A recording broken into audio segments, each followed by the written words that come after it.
Abasuubuzi wamu n'abatuuze mu town council y'e Kyengera beekokola obubbi obususse ennyo mu kitundu kino omuli obw'okubateega ku makubo, okubalumba mu mayumba kw'ossa n'abo abayingirira amaduuka gaabwe ne bageera obutabalekera kantu. Kubanga kubenga olina kamera bakubba batya balina engeri gye basalinkiriza ne bagye balama ne basala waggulu mu mabaati.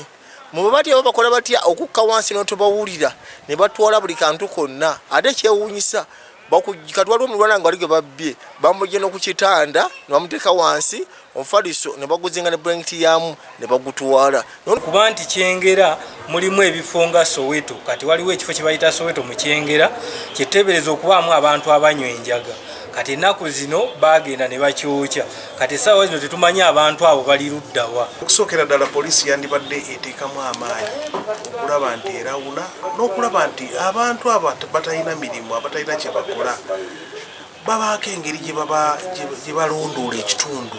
Abamu ku balozezza ku bukambwe bw'abakyala kimpadde abalinda ebiwedde ye musuubuzi Miro Moses Nsubuga ng'ababbi baasaze ebbaati ku dduuka lye ne bayingira munda olwo ne bakuulita n'ebintu bya bukadde na bukadde nga kati atubidde n'amabanja ga bbanka. Baasaze ebbaati ne basima siiringi ne babomola siiringi ne bagwa munda ne batwala kompyuta zonna kompyuta nga 7 laptop zabaddewo ne kamera nkomeza nga bwomanyi nti sente gyoweewoze bayalooni ogezaako okutetenkanya okulaba nti obeerawo ebintu abantu batusaba services kati tetuziina. Ono agamba nti bamulya nnimire bano baakuulise n'ebintu omuli kompyuta 7 kamera zimulengera wala z'abadde akozesa mu dduuka lino kw'ossa n'ensimbi enkalu.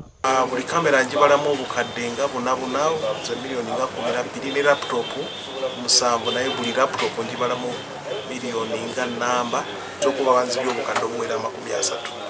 N'abasuubuzi ab'enjawulo beekokkola obubbi okuli obw'okutaayiza abantu ku makubo abamenya amayumba wamu n'obw'ekika ekirala nga kati buno bufuuse baana baliwo mu Kyengera nga batulambuza amaduuka gaabwe kw'ossa ne sseŋŋenge ku bikomera eyasaliddwa. Amateeka buvudde ku bbula ly'emirimu erisusse ndowooza mu bbanga lya mwezi nga gumu waliwo gwe baasala awo waadiweya waggulu era baasala bbaati kati ababbi abasala enzigi abasala mabaati bangi tetuma kivudde ku ki naye nga bangi abakwata obubadiya mu kkubo bayitirivu ababbira ku boodabooda n'amasimu ababba amasimu n'ensawo bayitirivu.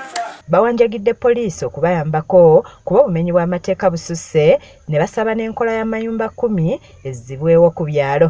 Abantu bakola kye baagala batambula obudde bwonna baagala obukuumi tebuliibwa. LC1 LC2 tudde mu bukuumi bwaffe obwedde obwasookera ddala mu mayumba 10 bennyini tusobola okwerwanako oba omubbi azze ng'olasa okunyiga kasimu n'akutegeezaako mu bwangu ddala. Babakulembeze mu kitundu kino bagamba nti abantu bangi beesenzeza mu Kyengera nga tebamanyiddwako gye bava nga kino kiviiriddeko obumenyi bw'amateeka okweyongera nga beekokkodde ne poliisi gye bagamba nti tebayambye. Abantu bangi nnyo bali mu kitundu naye tebamanyiddwa tebeeyanjulanga mu ofiisi tebalina bibakwatako ebikwatagana n'ekyalo gye babeera.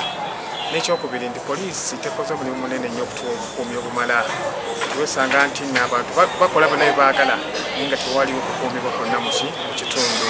Kiza Peter yakusakidde eggulire lino ku lwa KSTV aga leero.